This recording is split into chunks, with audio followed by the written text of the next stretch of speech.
Can I say I'm the man? Am I losing my mind? Am I wasting my time? Do I know who I am? I don't know who I am. Can I say I'm the man? I don't know, I don't know, I don't know, I don't know, I don't know who I am. So confused in this life full of mystery. Guess I'm glad it ain't a life full of misery. I wanna dance, I wanna fly, I wanna let it free. But that's a different side of people they don't wanna see. I've been caught up in my mind sometimes, so I rhyme just to feel alright. And when the rhyming did good, that's when I just understood it was by design. And when I feel this way, I just walk and talk to appear this way, baby. I don't know what to say, baby. I don't know what I am, baby. That's just how I play, baby. Yeah. I don't know who I am. Can I say I'm the man? Am I losing my mind? Am I wasting my time? Do I know who I am? Powered by Riverside FM. What up, UP Nation? This is Unconventional Playbook here with my guy, sports guru, Mr. Patrick Buchanan. The day after the Vikings win their first preseason game over the Las Vegas Raiders. Lots to unpack, lots to unhash, and there's no better person to do it with than my guy, Patrick Buchanan. Pat, what's up, man? How you been? Nothing much, man. How you doing, man? Yeah, it's back here. It was good to just be in there, right? It wasn't the regular season environment, but it was the environment, right? Being at that game. So yeah, a lot of stuff to unpack when it comes to that. For me, like coming on, being back to UP right away, I just want to give a shout out to both friends, men's and women's USA team, right, for giving us some great gold medal games. I give it to them both. They gave us what we needed, right? I feel like we needed and what the world needed to see, some competition and not some blowout game. So shout out to both of them, but shout out to Team USA's men and women's basketball teams for bringing home the gold. Yeah, regardless of what you say about the talent gap shrinking, the USA has proved that we're still number one when it comes to the game of basketball. So I reiterate your sentiments to both the men and the women. Bringing home the gold, that's not easy to do, but both of those teams got it done. So big-time congratulations to both of those teams.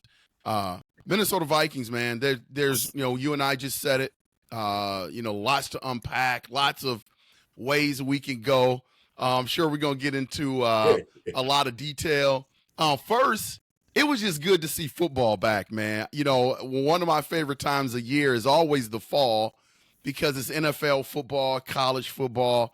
And I know it's a preseason game, exhibition game, whatever you want to call it. But it was good to see the purple back out there on the field. Oh, man, it was super excited to see the purple on the field, see football going. How do I want to – like for me, like my day was set up smooth, right? At 11 o'clock, right? 11 o'clock, you had the Washington on, like get a chance to see Jaden Daniels, right? Somebody who I picked in a fantasy in dynasty league. We had our rookie draft, so I took him. Then right after that, at noon, you get to see Caleb Williams out there, and I'm like, okay, cool. 3 o'clock, I'm about to see another rookie quarterback out there, right? I mean, you could tell Jaden Daniels is going to be special. You could sit and tell that Caleb Williams is going to be good, right? They just got to get in sync more with the targets, right? They're going to go through some things, but I think they'll be all right with him. But yeah, football's back in Minnesota, and I'm just telling you, Coach, everything was electric with number 9, right? Everything when it comes to the crowd, that anticipation of number 9 out there was all over the place, and that was just sending the vibes up and down your spine. Yeah, great minds think alike. I was just going to hit you with that question. You were obviously at the game yesterday. I was going to pick your brain about just the environment before the game. I heard some comments from various reporters and Minnesota Viking analysts that there was just like they couldn't explain it before a preseason game. There was just like a buzz in the air. Like there was an interest that had never really been there before when it comes to Vikings preseason games. And I was like, when I get Pat on the podcast tomorrow, I'm going to ask him about that. What was the vibe like, man? I know you just mentioned it a few minutes ago, gave us a little taste, but what was the vibe like in the stadium yesterday? It was like we were all waiting to see JJ McCarthy. I'm just be Yeah. honest, the whole stadium. So when they're coming out, just running out, the crowd erupted when we saw number 9 run out, right? That was the thing. Like, and then you could just feel the tension, not tension, you could feel the excitement of it, curious, right? Because we've been hearing about him. Highest quarterback we ever drafted in franchise history, right? This is supposed to be our franchise guy, right? So you heard this roar when he's just running out. But then, right, this is where, right, Sam Darnold them get one series, right? Going down, defense, whatever, give up a field goal, right? And then when it's his time, I think we all just gave him a standing ovation, right? We ain't even the kid ain't even thrown the NFL pass yet. It felt like we was giving him a standing ovation. But it was a massive eruption when he got in that game. And I know he could feel it, and I know he talked about being in that stadium, but to feel the one thing that I know for sure that he felt the love, right? Right away, off back, he felt the love. And the love was there for him, and he hasn't done nothing, but that's just who we are. We're going to fall in love with, like we took you number 10, right? We're going to fall in love with you, right? And go do your thing. Yeah, you mentioned Sam Darnold came out first. Obviously, he started the game, and then you could hear through the TV the ovation that JJ McCarthy got as soon as they announced his name and he entered the game. You could hear the ovation. But let's talk about Sam Darnold for a minute. Like you said, Sam Darnold got one series for the game, and I believe that they probably planned for him to at least get one more. But his series was so methodical and long, and then once the Raiders got on offense, their series, I don't know how many plays they went, but it was kind of methodical and long. So by the time we got possession back, it was like maybe 2 minutes or something left in the first quarter. So I knew they wanted to get JJ out there for some significant time. So I know that long period of time kind of cut into Sam Darnold's time. But Sam Darnold looked good yesterday. I thought he was strong in the pocket. I thought the biggest thing that I saw, just being able to rehash and rewind and go through some of the film, when I look at Sam Darnold, I think some of the best decisions he made were the decisions that he didn't make. Like, I was slowing things down, and areas where, Kirk Cousins probably would have checked some things down, where guys running those drag routes, for about 5 or 6 yards. Sam Darnold was like, okay, I know that's open, but I see something else down the field. And you could see that on various plays. And that's what I'm talking about, Pat. I'm not saying Sam Darnold's a better quarterback than Kirk Cousins, but he has a different type of brain back there, a little bit more of an aggressive brain. And sometimes that gets him in trouble when it comes to the interceptions that he accumulates. But, man, he made some big-time throws yesterday. He couldn't get it into the end zone. Probably would have got a field goal out of it, but they went for it on 4th down. He had a couple of drops from receivers, more specifically Ty Chandler during his series. But I thought he looked pretty good. Nothing that was super great, but nothing that was even close to being terrible as well. What was your assessment of what you saw from Sam Darnold yesterday? I think Sam Darnold, right? He took the team down there to get in scoring position, right? Like you said, we could have came on field goal. He hit some good balls right out there, some good passing plays right out there. But for me, I'm not what I was looking for, as I wasn't looking at, is this our starting quarterback, right, for the future or franchise? What I was looking is, how is he going to be as a backup quarterback, right? And that was really the approach I was looking at. I thought he looked like a fantastic backup quarterback, right? And that's just me in my head and what I believe that, you're not. The 10th pick is going to play. I don't know when, but he is. So he looked really good. And if you add an Aaron Jones and you add a Hawkinson and a Justin Jefferson with that, I mean, yeah, he's going to have massive weapons around him, right? And I mean, he did a good job, right? He did a good job. The 2 tries in the end zone. I wish we could have got, right. You go back and look at film. Who is it on the throw or the catch or whatever? Good defense, right? Whatever it is, he drove us down there. He moved the football, and that was good to see. And I loved watching him see it there. But I wasn't going to get too overhyped with it because I know what the future holds for Minnesota Vikings. Yeah, you hit it when you said the number 10th pick is going to play. You don't know when, you don't know where, but eventually he's going to play. I think when you look at Sam Darnold, he's in a tough spot, man. He's in a tough spot because here's what I'm going to say, Patrick. Sometimes, a lot of decisions are made just off of the eye test. All right. And if you look at the game last night, Sam Darnold for his one series looked pretty good. I don't think there's anybody out there that thinks he played a bad game. Didn't play a great game, but he looked pretty good. But he got the one series.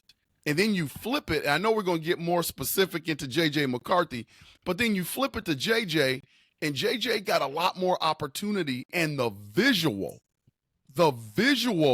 was just a lot better when you just give things the eye test. And you could argue that JJ got more of an opportunity to showcase last night, but that's where it's going to be hard from Sam Darnold, because the fans, if you are a Minnesota Viking fan, which I know you are a big-time Minnesota Vikings fan, I don't know how you can walk away from that preseason game last night and not be excited.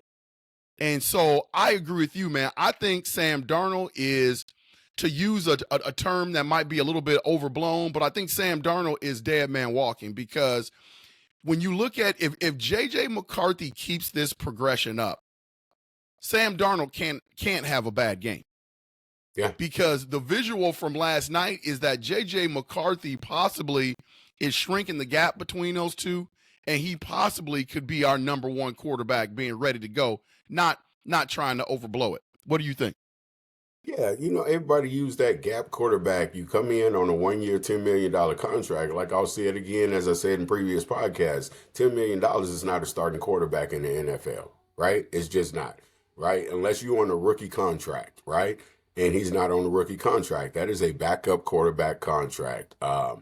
And don't get me wrong, so I believe the gap process was in there when they knew that they were going to go get a quarterback, right? Before moving up, right? They knew they were going to move up somewhere to get a quarterback, right? I don't think what they anticipated, like KOC keeps talking about it, and I believe it, right? I believe what's coming out the man's mouth. They had a plan, and in that plan, I think what sped up, because right away when JJ McCarthy came into camp, it was footwork, right? He wasn't accurate because of his footwork, so he worked on it. So, like I said, that 4-week span when everybody else went to the Bahamas, wherever they went on vacation, he stayed here to work on his footwork. He worked out with Adam Thielen, worked out with a bunch of people, right? He worked on what they needed to. So when camp came, he was now more in advance than where they expected him to be. So then when he comes into camp, now he's getting the reps and you're doing things, you're like, oh shit, he ain't too much far off of what this man is, right? So he's progressing. And what I love listening to KOC, man, the man is telling us without telling us. He said, yeah, I wanted him to have a real game feel, like without the coaches, with the officials and the players. And he was like, after the turnover, he was like, hey, I want to see how he responds. Then they was talking about the second half, right? He was like, well, in a real game situation, how are you going to come out in the second half and play? He's trying to tell y'all the process to get him ready to be a starting quarterback for the Minnesota Vikings. He has a process. He is going through that process, right? That process will not be known. The finale of the process will not be known to us in a week or two. It's probably going to be known to us by the game 1, by getting ready for week 1. I believe, I know what I said about several weeks ago, right? When it would happen. I just believe that it's going to happen. I know he was going against second team or whatever, backups, but he was playing with backups and still performing against y'all. And it was just good to see the man out there, what they've been talking about, what we've been seeing, his development, right? Some of his throws, right? Escape from the pocket, right? Under pressure, right? It was some really good things that was happening out there with the young man. And I was so I just want to tell you this funny story, Coach. Okay. So I was sitting next to our, I think it's fifth round, last pick of the fifth or whatever, sixth, Walter Rouse's, right? Tackle at like he played at Stanford for 4 years, went to Oklahoma, right? He's a Sooner. So Yeah. so I'm sitting there by his mom talking to her, and she was like shocked that he was out there right away in that second series. I said, you like she just came in from the game, they from the DC. I was like, they've been raving about your son. You don't know that? So I told him I'm loading the app up, right? The Vikings app. And, I wanted to give a shout out to him today because he sprung that first touchdown by Ninu. I can't say his name ever right. That Russian touchdown, he Yeah. sprung that, right? With a great block, right? He's never played right tackle before. He's at right tackle because he's been a left tackle his whole life. He sprung that. But I said to her, I said, hey, he coming out there. He got one job. He got make sure don't nobody touch JJ McCarthy, right? So we had a little laugh and joke about that. So, but she was like, "You're right. He about not meant to let that quarterback get hit." So that was just a quick little story, out to the Rouse family. Great grandmother and your mom was there, and they were fantastic, cheering for you in the crowd. So yeah.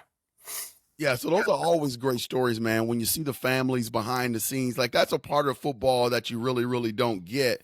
These families that have invested a lot of time in their kid over the course of the years, and now they finally get a chance to watch their kids play at a high level in the NFL. And you really see that during the preseason games because, you're ordinarily playing your ones on offense and ones on defense, but now you get a chance to see some guys that you may not be familiar with get out on the field and play. And that's really exciting for those families because it's probably been a dream of theirs just to see their young men out in a professional uniform. I'm going to talk about two things, Pat, that really impressed me from last night. Just huge things that may fly under the radar. Okay, I'm going to go back to Sam Darnold. People don't realize Sam Darnold's headpiece went out in his helmet. Yeah. Like he could not hear KOC from the sideline, so he had to go back to high school and he had to run to the sideline and get the play and then go back in the huddle and call the play. And a lot of people may not understand why that's a big deal. It's a big deal because this is a new system for Sam Darnold, and he expected for that headpiece to be working in his helmet. So now it's live. The bullets are flying, and all of a sudden you've got a piece of equipment to go out. You've got to adjust, and you've got to be able to adjust on the fly. And he did that last night and played pretty well with a new playbook. That impressed me, number one, about Sam Darnold. Number two, JJ McCarthy. JJ McCarthy, all the hype. I'm sure he heard all the fanfare before the game when he came out. You talked about the applause and everybody giving him a standing ovation. He had to hear that. He goes out. He throws a pick. Now, keep in mind, this is a 21-year-old man. He goes out. He throws a pick. For all intents and purposes, for someone that is a little bit mentally weak and weak-minded and not ready for the show, that probably would have affected them. They probably would have folded 10 at that moment and wouldn't be able to come back from that, Pat. JJ McCarthy, after that interception, came back and balled out. Now, again, people may say, it's a preseason game and, they're playing a vanilla defense. You can use all the excuses you want to downplay that. But the fact that the young man had that mentality to go back out and ball out, throw 2 touchdown passes, continue to throw the ball vertically, still continue to command the huddle, I think that speaks volumes about JJ McCarthy. It does speak volume about it, man. Listen, it's quarterbacks, right? We evaluate them very high, right? And there's think about what people were saying about Peyton Manning in that first year. Man, he throw a pick, but he come back out there, get a touchdown, but he throw another pick, right? So you look at him, when someone has it though, coach. You know what I mean? You can tell when someone has it. And this is for everybody. Like, if you're really paying attention to football, did you watch the Pittsburgh Steelers, right? In their preseason game? You know when someone looks like a quarterback or a starting quarterback. Yep. Justin Fields looked like a not starting quarterback. That's going to be Russell Wilson's job. I'm going to just tell you that. He didn't look good out there, right? Yeah. You can tell when someone doesn't look good, when they look uncomfortable, and when someone looks comfortable, when it's fluent, when everything they're doing just looks effortless, and it's not effort, right? It's just, and that's what they've been doing forever. McCarthy out there, coach, looks like, and this is not me just trying to put him out there, he looks like a starting quarterback that is developing to get to become a starting. Let me say, he looks like someone who is developing to become a starting quarterback in the NFL, right? He has the arm strength, right? Who's going to question the arm strength? Well, people question that, right, coach? Right? Yep. I heard him. I remember the first third down we had. It was a big third down, and I said, hey, I was sitting around, all these people sitting around. I said, hey, this is what you did in college. You moved the sticks. First one, first down, right? Yeah. He moved the sticks. The young man can move the sticks, and that is important in the NFL because you can't score if you can't move the sticks. He can move the sticks. He looks like, I mean, coach, he's going to be fantastic, man. The kid is okay. That didn't route. When he threw the pick, this is the one thing that everyone should go back and look at the tape. When he threw the pick, did he do this? No, head didn't hang at all. Head did not hang. Put his head. Now, the ones that you've known and we watch football that throw it and put their head down, those aren't the ones that are starting quarterbacks in this league. He did not put his head down. He's kept his chin up high, right? He learned from that undercut, that ball that he threw. That's an out ball. That's the speed of him. I mean, you're throwing an out ball right to the sidelines. You cross the field. I mean, somebody gonna jump that. You got to be able to read that better, and that's fine. That's a learned mistake. He didn't make another mistake though. I know that. Yeah, you mentioned last podcast, and you said whatever happens on Saturday. Don't get too high. Yep. Don't get too low. It's the first preseason game, and I think that was definitely the right approach and the right thing to say. But here's what I'm gonna say about JJ McCarthy, man. Okay, listen. JJ McCarthy is a stud, and the reason why I say that, man, is that everyone has this type of kid in their high school. You know that. There's always that golden boy in your high school where no matter what they do, whether it's academics, whether it's sports, whether it's being on the debate team, whether it's student council, whatever they touch turns to gold. They just have that persona about them. There's one person like this in every high school. JJ McCarthy is one of these guys, when you look at his body of work, this is not just what we saw last night.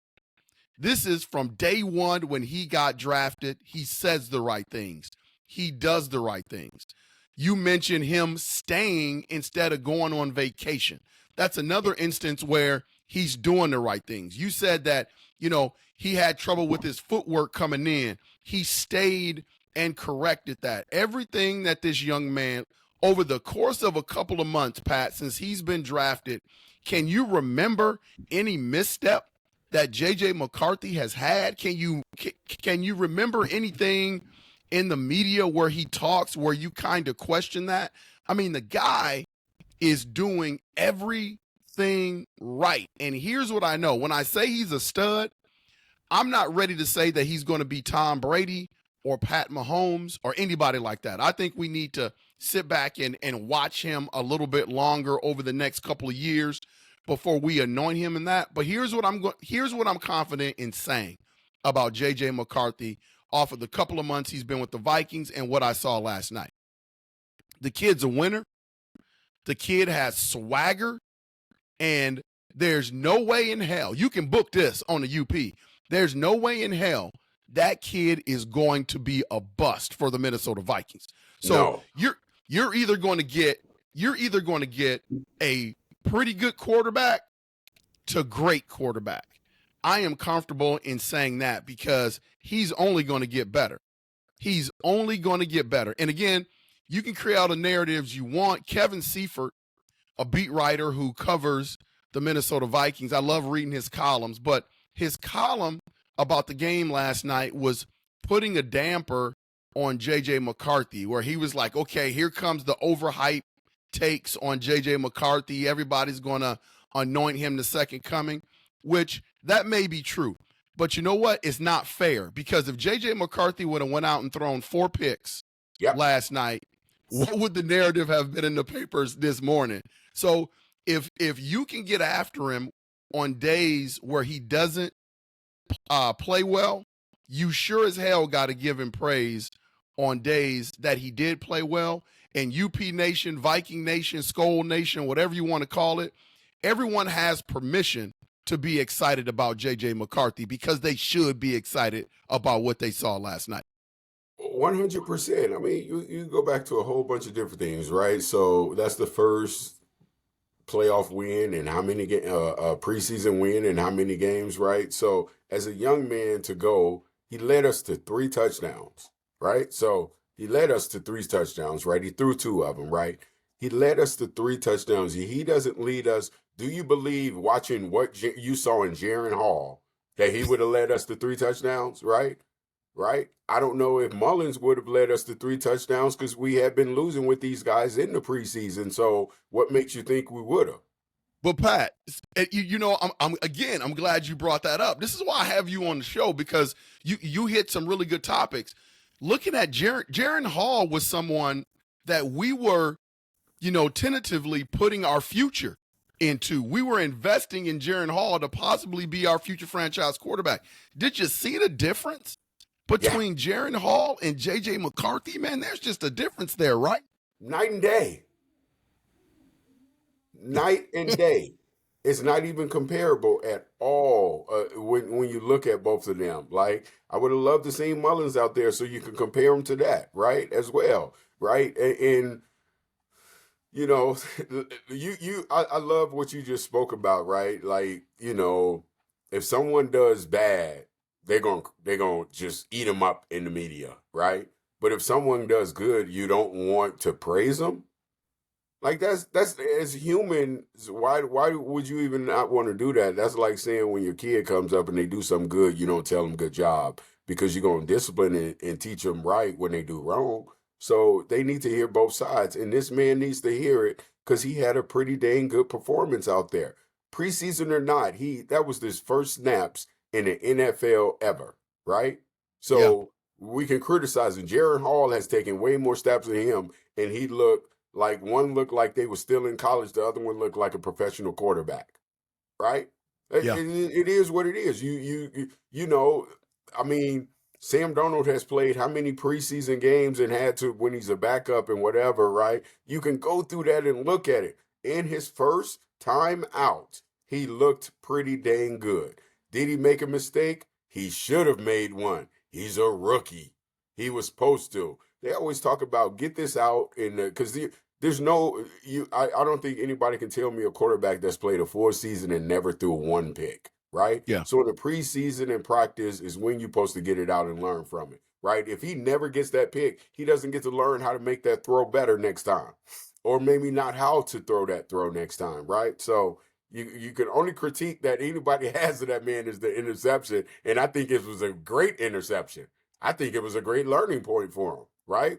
So, yeah, I'm not going to get too high too low, but the eye, like, I've been watching the game and around it the long enough.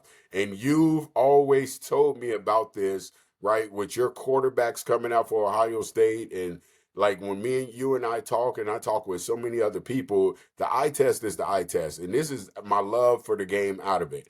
He is better than a lot of quarterbacks just looking at him that are already starting quarterbacks in the NFL. And I'm going to leave it at that.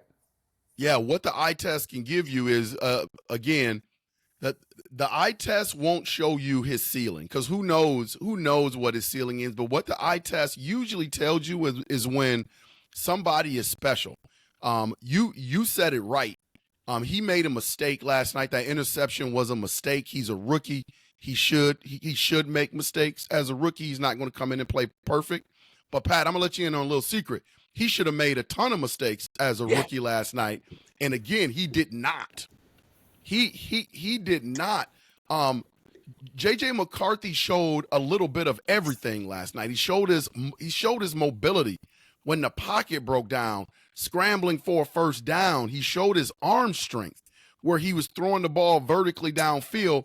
There was one play where he stood and stared danger in the eye, where he had a linebacker, had a, blitz, hit a gap and was coming straight at him. He stood in the pocket and threw a strike and got up and went on to the next play.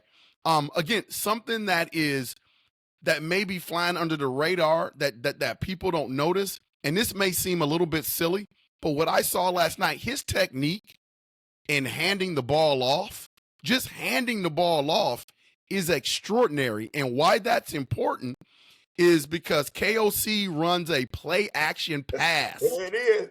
Concept offense.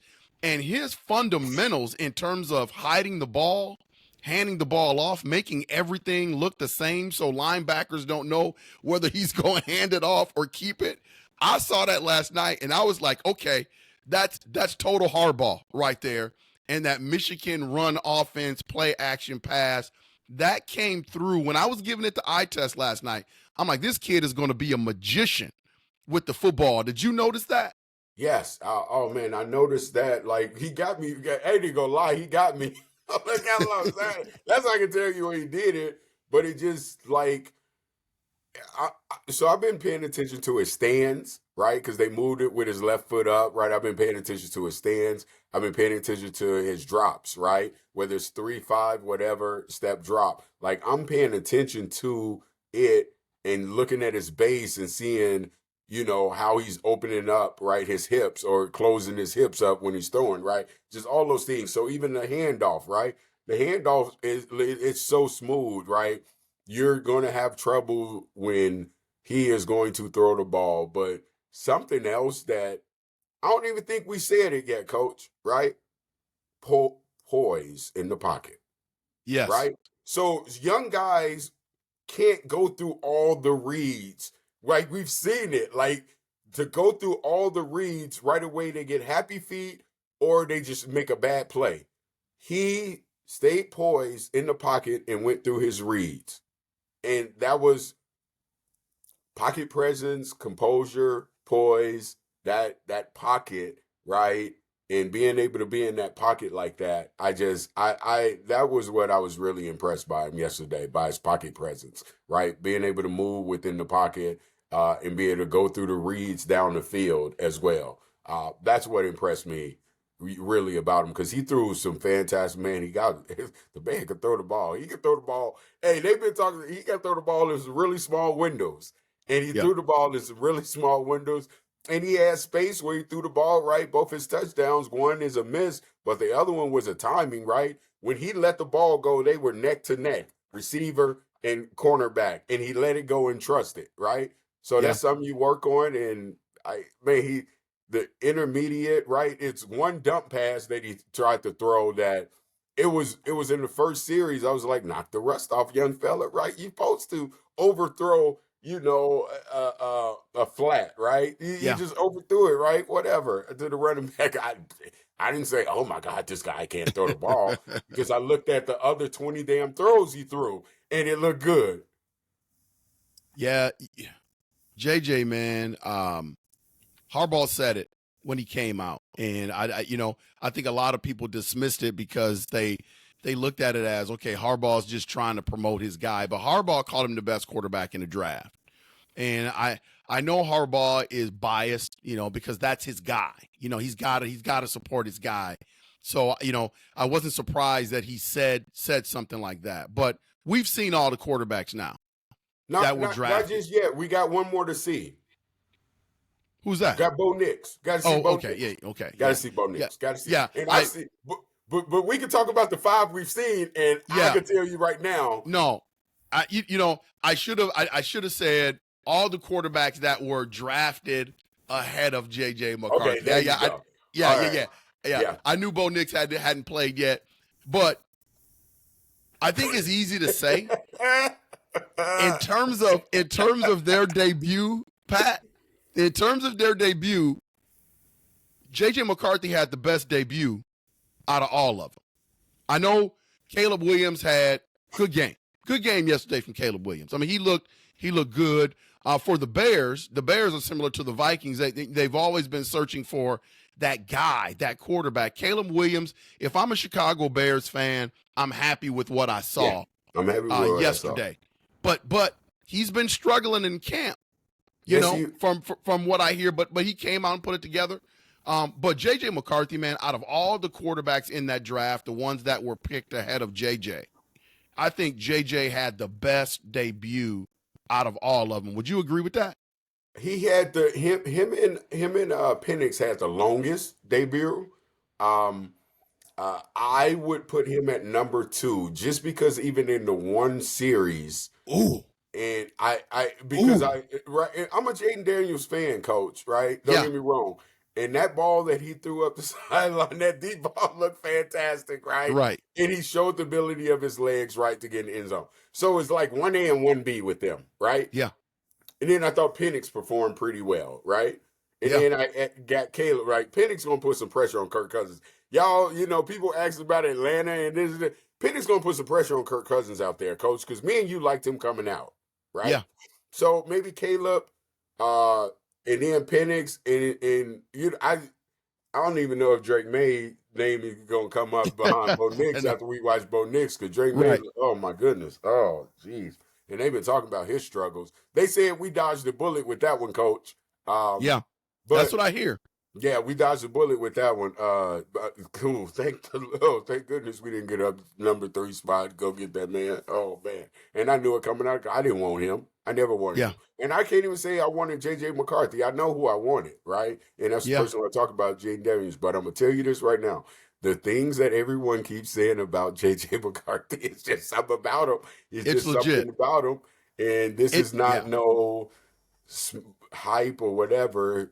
He's pretty good, man. He's pretty good. But Pat, here's where I'm going to give JJ the edge. And this is why I put JJ number 1 out of all of those quarterbacks in terms of their debut. For the most part, Penix came out with the ones. Jaden Daniel came out with the ones. JJ McCarthy, for when JJ McCarthy was going, he was in there with the 2s and the 3s. And that's what you call a force multiplier, because he made everything out there look a little bit better than maybe, because you saw what happened when Jaren Hall got out there. Yeah. When Jaren Hall got out there, it looked like he was playing with the 2s and the 3s. When JJ McCarthy got out there, it seemed to me that it made everybody look a little bit better. Yeah. And that's where I can't wait to see him play with the ones. You define it that way, man. You ain't lying. We saw a lot of backup quarterbacks. So if you look at all the backup quarterbacks that got in throughout the first Thursday, Friday, and Saturday, right? There's no backup quarterback that looked like that. No. There's no backup quarterback that moved the ball like that. Yeah. There's none. So if you put it in that sense, well, yeah, he looks real good. I can't wait to see him with the one. KOC, I can't wait to see it. We all can't wait to see him with the ones, because you put that talent with the ones, you have something special, right? Yeah. I mean, you seeing Justin Jefferson jump up and down that sideline for that with him like that after, he was on the, radio talking to him, doing the plays. The man's excitement is like, you're talking about the best wide receiver out in football getting that excited for. Is he really getting that excited for his backup quarterback or his future starting quarterback? Great point. Like, which one is it? I'm not saying he's not a great teammate, right? Yeah. He cheered on everything that happened yesterday, right? When we get a chance to flip and talk about some things on the defensive side, right? He cheered for them too. But there's a little bit more excitement when you're hopping up and down, skipping like a little kid up the sideline saying, look at number 9. That man about to throw me a lot of touchdowns. Well, let's flip it. Let's flip it and talk about the defensive side. More specifically, we have another first-round draft pick that made his debut last night, and that was my guy Dallas. Turner. I'm gonna tell you right now. Again, it's one preseason game, but again, I'm giving it to eye test. Okay, Dallas Turner is going to be a problem because for a layman like myself, in terms of, again, I've never coached football. I couldn't tell you how to teach certain techniques. I got the verbiage down. I know about the game, but I'm just talking about being able to teach the game. That's not in my wheelhouse. But I will say this. Last night I saw from Dallas Turner. Dallas Turner has a plethora of moves on the edge. And more specifically, he should have had 3 sacks last night. He should have had 3. Yeah. He missed 2 by inches. The quarterback just got rid of the ball, and then he had the 1 sack. But he's got this. He blows off the line, Pat, and then he has a little hesitation. So he comes off, he explodes off the line. He's got a little hesitation, and then he has this shoulder dip where he can get his shoulder almost to the hip of the offensive lineman. So where now that becomes a swinging door, and the offensive lineman can't really get their hands on him good, and he's so quick and explosive, he's always going to be there in the quarterback's face. I mean, that one technique alone, I don't even know what that's called, but that one technique alone really stood out to me last night because he did it various times, and the Raiders offensive lineman just had a hard time with him coming off the edge. I think this is another draft pick by Kwesi Adolfo-Mensah that is looking really good early in training camp and in his first preseason game.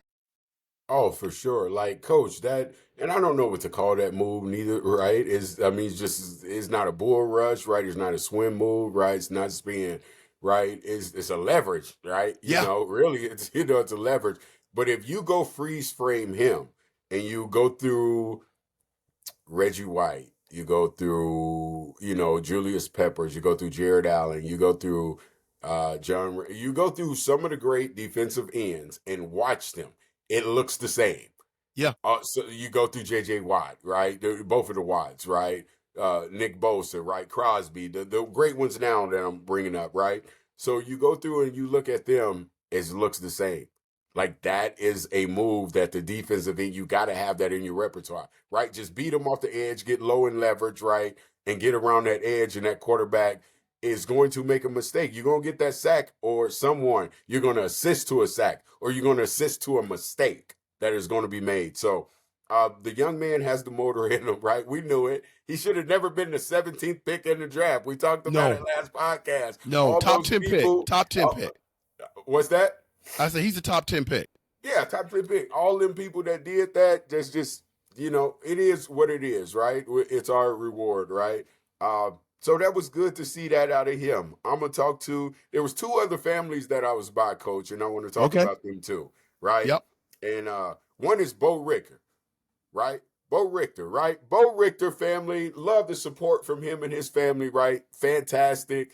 Bo was getting after it up front on the defensive line. Big number 98 was getting after it, right? That is like, and he's outside linebacker, right? You see the number 98, you think he's defensive lineman, but B-Flow moves him all around. Whatever. Yeah, he moves him Just around. Talking about another linebacker to add with a Dallas Turner, right?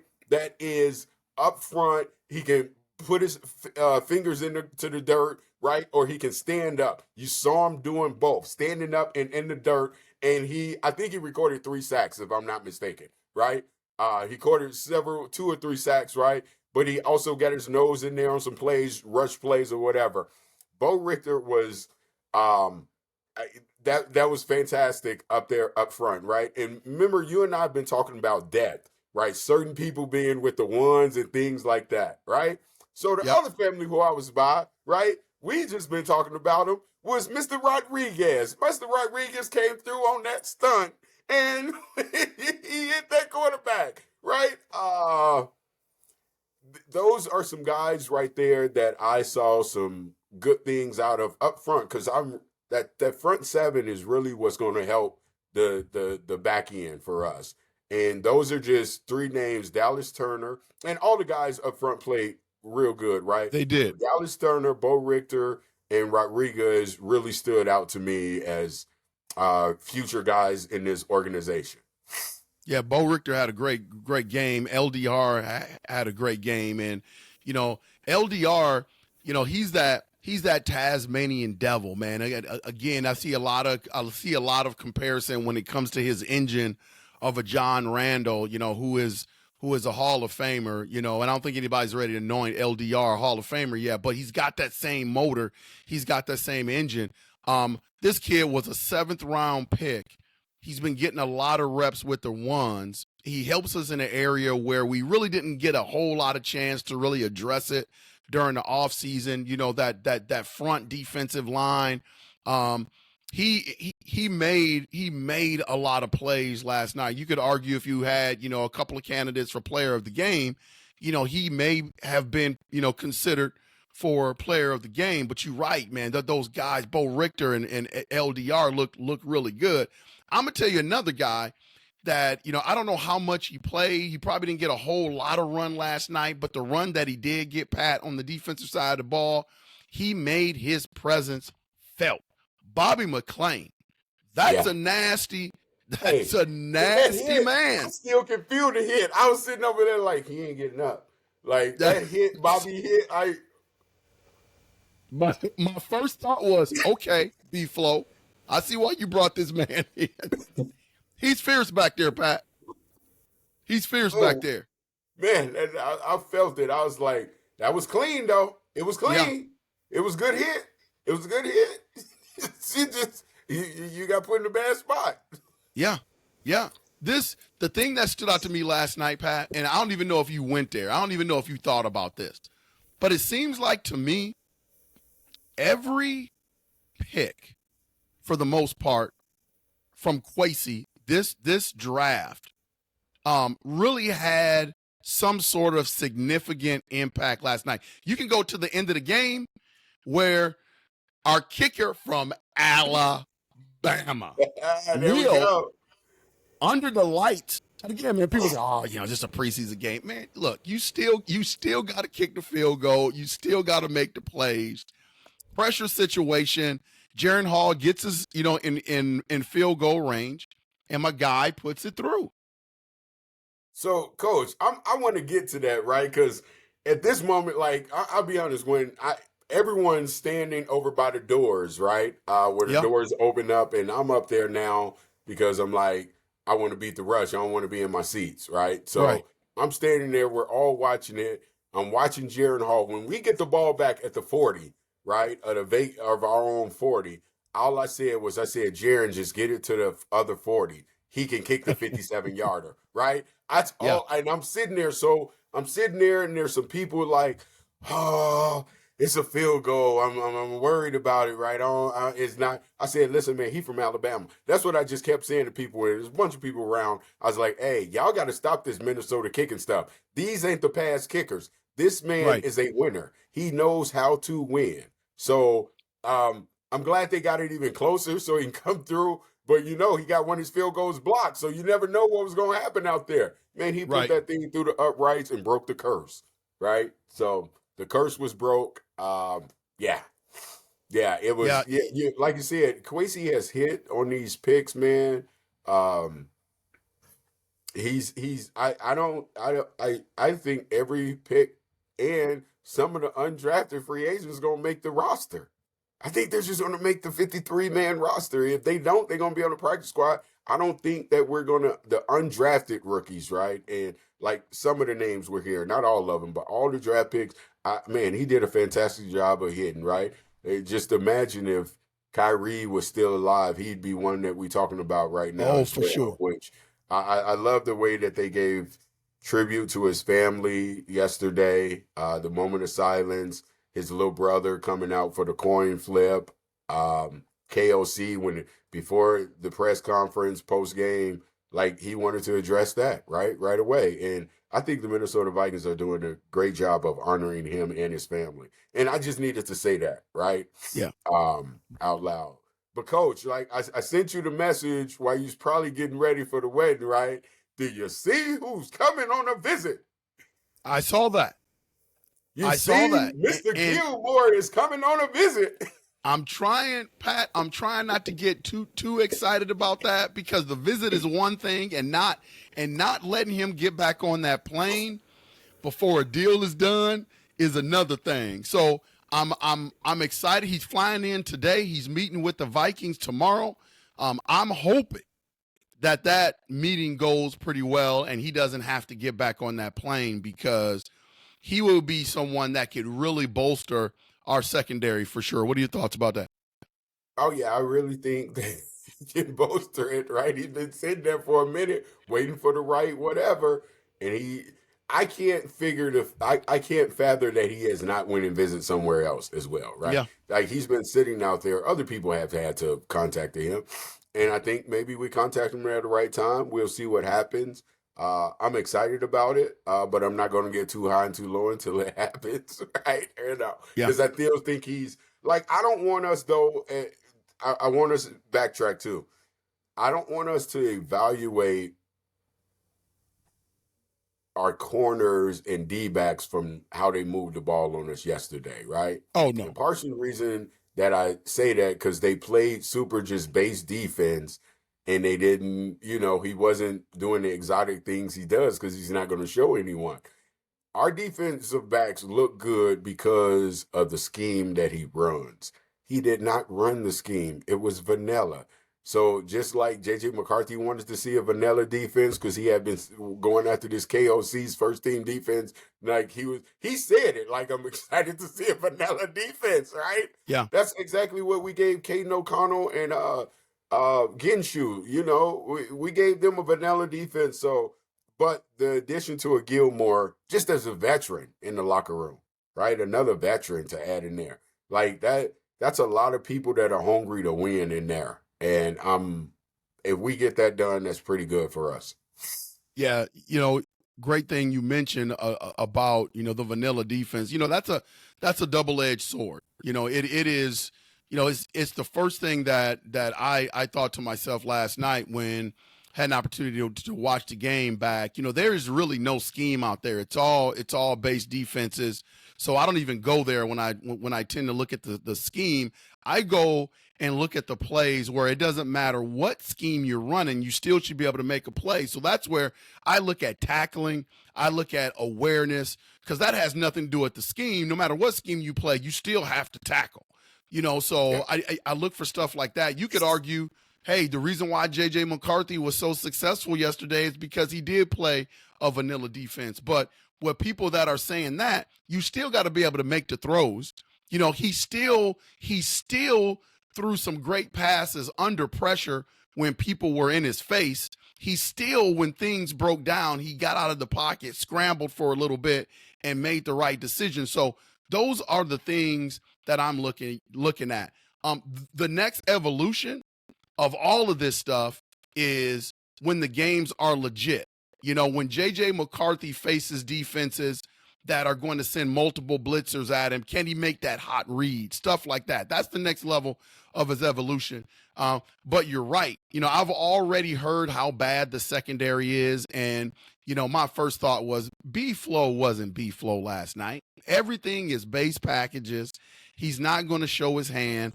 So the defense during the preseason, I'm just going to let people know right now, the defense is not going to look like what it's going to look like during the regular season. No. So you might as well get ready for that. They're not going to blitz a whole lot. They're going to run their base packages, and that's going to allow the other teams to move the ball down the field. Yep, exactly. And everybody's running a base, right?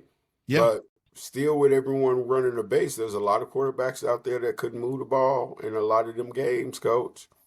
Yeah. Right? A lot of games, people couldn't move the ball versus a base defense, right? So yeah, we were, because of the quarterback play. They were, whatever, because maybe their quarterback play, right? So yeah, we're still figuring out things in the back end, but there's so many promising things to look forward to that we got a chance to see. Like, I really believe that winning and building what they all want in the Super Bowl, it does start in the preseason. And to get that win in the fashion that we got the win, with Will kicking that field goal, walking out the stadium, I think is fantastic. Yeah. You're the you're the coach of the Minnesota Vikings, Pat, and you saw one good drive from Sam Darnold. You saw an interception from JJ McCarthy. And then after that, he balls out. Like you said, he led the Vikings to 2 touchdown passes, 1 run. How do you approach the next 2 preseason games? Because I'm gonna be honest with you, Pat. I'm gonna be honest with you. You can't leave that being the only series that Sam Darnold gets. And I'm assuming that JJ McCarthy is going to get more work. Yeah. And again, I'm assuming that JJ McCarthy is probably going to get more work than Sam Darnold. I think that was the original plan. KOC is never going to say it. But I honestly thought they wanted to give Sam Darnold 2 series yesterday, and they couldn't do it. So now, what's the plan? Do you sit Sam Darnold against the Browns because he's going to get that work during the week in their inter-squad scrimmages? Do you sit Sam Darnold and then do you start JJ McCarthy with the ones against the Browns? Like, how do you approach the next 2 games, man? I honestly believe that it's the build-up before we even get to the game.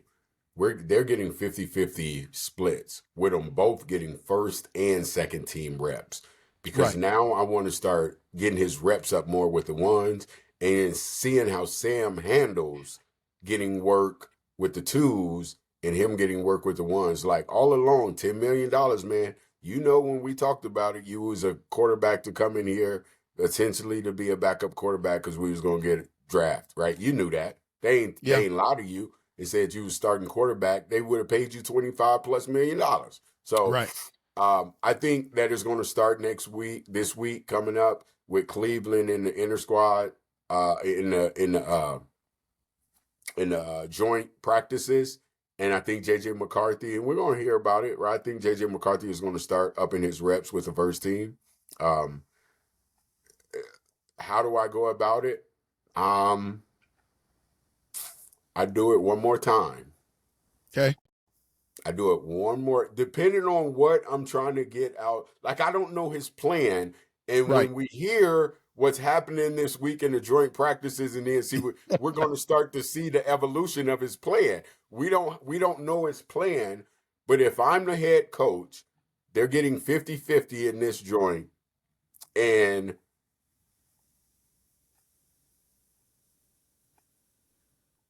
I'm going to try to duplicate what we just did. But I'm going to make sure whether I give Sam Darnold 1, JJ McCarthy is going to be out there with the first team unless I'm doing it all in the joint practice. If I'm doing it in the joint practice, we don't need to do it out on the field. And if we do it and they get so much in the joint practice, then Sam Darnold doesn't play, JJ McCarthy plays, and then you have Mullins and Jaron Hall finish it out versus Cleveland, where JJ maybe comes in and gets a quarter. Now you get the start of a game. You haven't started the game yet. We brought you in. Now you just get that first full quarter start. You felt the other parts. So I bring him in and give him the first quarter. I don't give Sam Darnold anything. My last question to you is this, and I'm going to ask you to put your speculation hat on. So this is just pure speculation. Yep. All right. If everything remains the same, if JJ McCarthy continues to at least play as well as he did last night for the next 2 preseason games or the next preseason game, and if you can kind of look at what Sam Darnold did last night, played a pretty good game, that stays the same going into the next couple of preseason games, however many reps or series that he gets.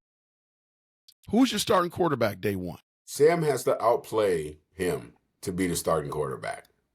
Okay. JJ has to continue doing what he's doing. So I'm going to flip it. I'm not going to say JJ has to outplay Sam. Sam has to outplay JJ to be the starting quarterback. I'm going to do it that way because everybody's been saying it the other way. I'm going to say Sam has to outperform what JJ's been doing. And this is the biggest critical week. I think out of any week, I think this is the biggest critical week. Number one, because you're going up against a top 5 defense out there in the Cleveland Browns, I believe, right? Right. So you're about to be in a joint practice, and they're going to throw their stuff at you here because they're not going to do it in the preseason. They're going to get exotic. They're going to do what they do right here in this joint practice. If you perform against them, JJ, and Sam struggles, you are the starting quarterback. Now, is that Patrick Buchanan's take, or do you think KOC is thinking the same thing? You want? I'm gonna imitate KOC, right? I don't know. I wasn't at this man's house, right? But you know they got their meetings, right? They got their offices, and the coaches was in their office, and Josh McCown and the offense coordinator and KOC, they was looking at each other, was like, okay, he's moving, and he's moving the right way. It's time to take this next step with this young man because he's moved faster than maybe we thought, and we're coaching the hell out of him. Now it's time to advance him, and let's really see. And I think that's the conversation. Like the conversation, there's no way Josh, as the quarterback coach or the offense coordinator, is sitting back and saying to KOC, nah, let Sam keep going. But nah, we challenge him again. We need to keep throwing it. We have a plan. The next step in the plan is to challenge him more out there against this Cleveland defense in the joint practices. Yeah. I think JJ McCarthy, here's how close he is to starting. I think JJ McCarthy is going to have to prove to KOC without a doubt that he's ready in every element in terms of being a NFL starting quarterback. I think that may sound like a no-brainer, but I think he's really going to have to prove to KOC that, because I'm going to go back to the analogy of the toothpaste. You can't put the toothpaste back in the tube. They don't want to have to make a second decision on JJ McCarthy once they start him. So they're going to have to make sure that he's ready. And last night showed me a lot. It's a small sample size. He's arguably going to have some joint practices to go and possibly 2 more preseason games. But I think that's going to be the element. And I think once JJ McCarthy and KOC get on the same page with that, I think JJ McCarthy is going to be the starting quarterback for the Minnesota Vikings. That dude looks different. Pat, and you know I'm an Ohio State guy, so I've never been a JJ McCarthy fan. But he's kicked my Buckeyes butts the last 2 years at Michigan. So, you know, it's hard. It was very difficult for me to get on board with this young man. When the Vikings drafted him, I wasn't very happy because I wanted somebody else. But over the course of the last several months, this young man has grown on me a lot off the field. There's just a level of maturity where you just know this kid is not going to fail. And then last night was the first glimpse. It was the first taste where we finally got an opportunity to see this young man play in purple. And man, what a debut. It wasn't the plays that he made. It wasn't the touchdowns. I mean, that was great. I just like the kid's swagger. He looked comfortable. You used the word poise. He was playing loose. He was sidearming the ball. You know, he didn't have happy feet in the pocket. He made the right decisions 90% of the time. I think we got ourselves a quarterback, man. I just think we got ourselves a franchise quarterback. And I thought Harbaugh was crazy when he said he's the best quarterback in the draft. There's a good chance that in terms of total package, he got the weapons to get offensive rookie of the year, so you can't complain about that. But coach, he is not go too high, too low.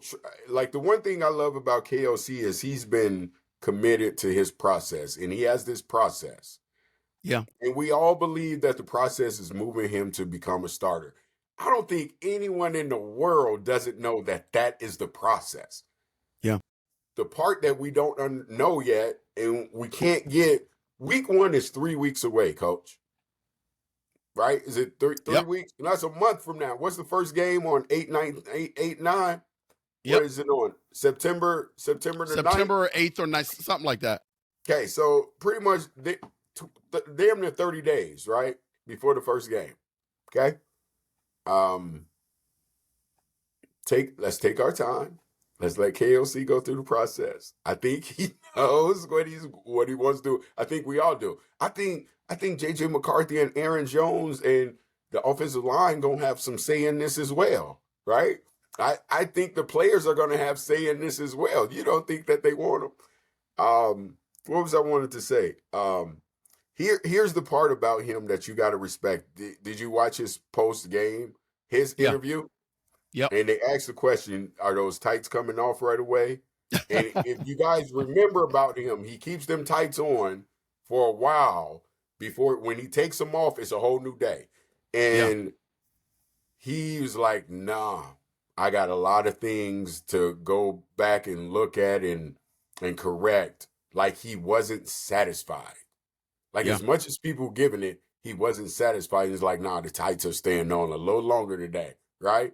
Just because he had to go through his decompression, right? He sits with those tights on because that's what he just played in, and he's got to go back through it. And I love the fact that he feels like he still needs to continue to go through some things and growth and learn. That is just telling you who he is in maturity. Some people can get hyped up on that as a young quarterback. Oh, yeah, I went out there, slung the ball, looked good, whatever. Here's this humility, he being very humble about it and knowing that, you know, work ain't over yet. I still got work to do. And that is what I can appreciate in his press conference. I'm okay with going through the process, though. We know it's going to happen, Coach. We know it's going to happen. Everyone knows it's going to happen. Want me to give you an example how I know it's going to happen too, right? So in my sleeper league, right, in our fantasy, they giving up week 1 projections already, right? And I'm looking at people's teams. JJ McCarthy has a projected score. Sam Darnold does not have a projected score.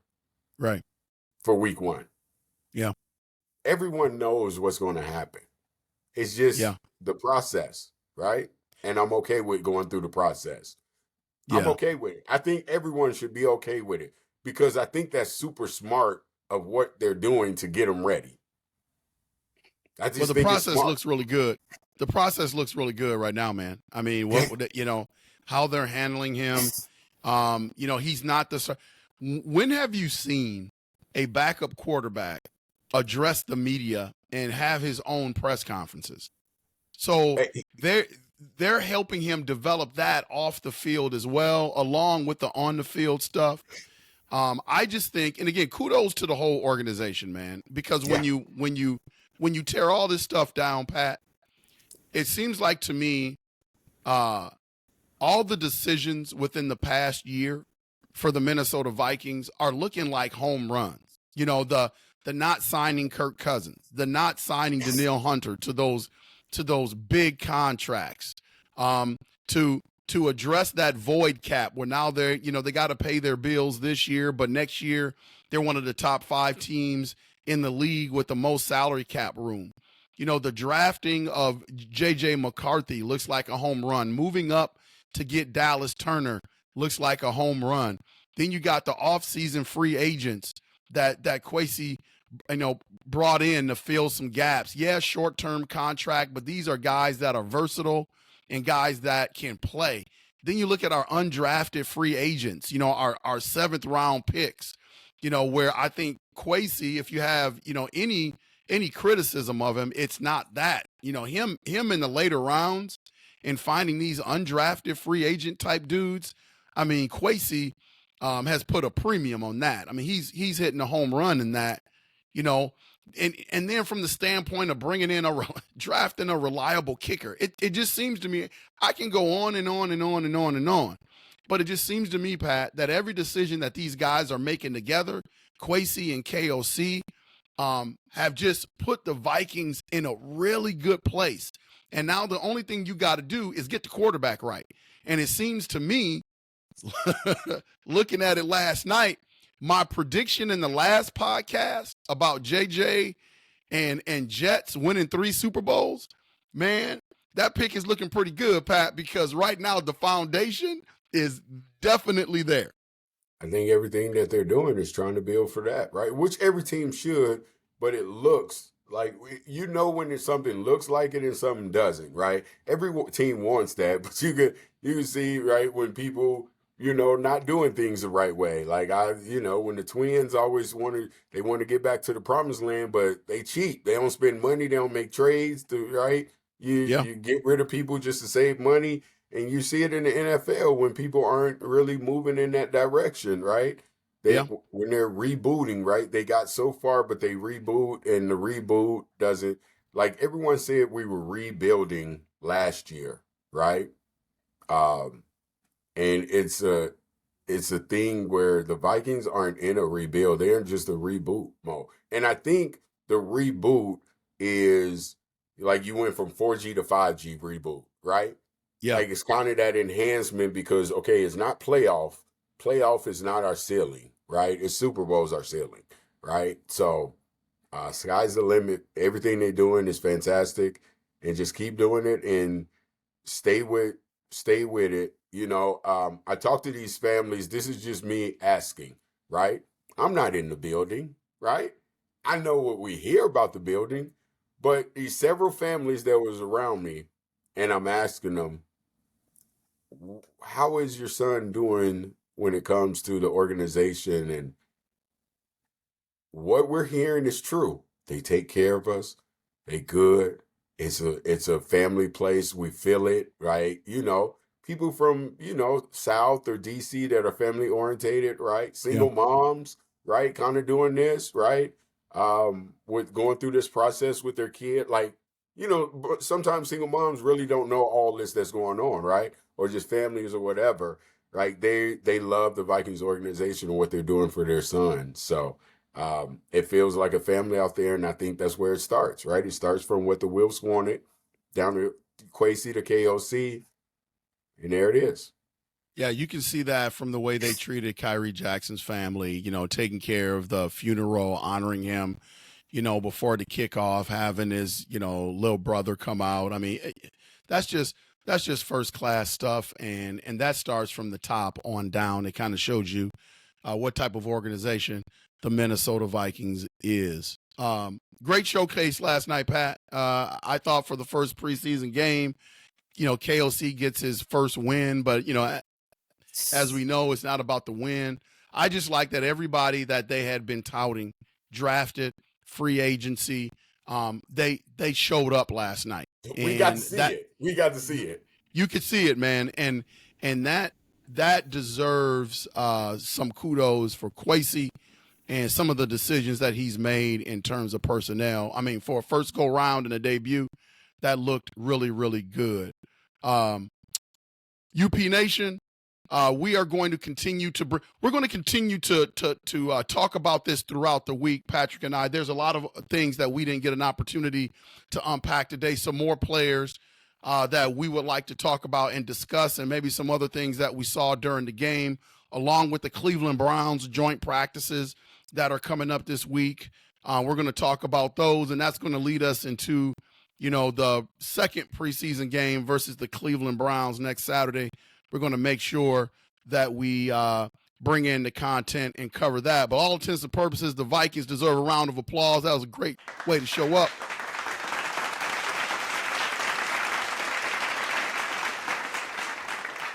And so we're looking forward to seeing JJ play a little bit more. Hopefully Sam Darnold will get a chance to really analyze him a little bit more, to give us a bigger body of work than he was able to give us last night. But Pat, anything you want to say to UP Nation before we get out of here, man? No, UP Nation, right? Continue to, share, this material we have. Share us, we're here for you. Once again, we love the questions. We love to bring it from our perspective of what we see, what we evaluate, what we think, right? And we love to just continue to support us, right? And we'll continue to support each other here and bring you a good show. Hopefully every time hopefully that's what you're feeling. Yeah, we got a lot of good content coming up. It's a pleasure to do it with my guy, Mr. Patrick Buchanan. On behalf of the host, Patrick Buchanan, and your host, Lionel Jones, UP Nation, we will make sure to see you when we see you. Until next time, everybody have a good Sunday. Latrey, take us home, man.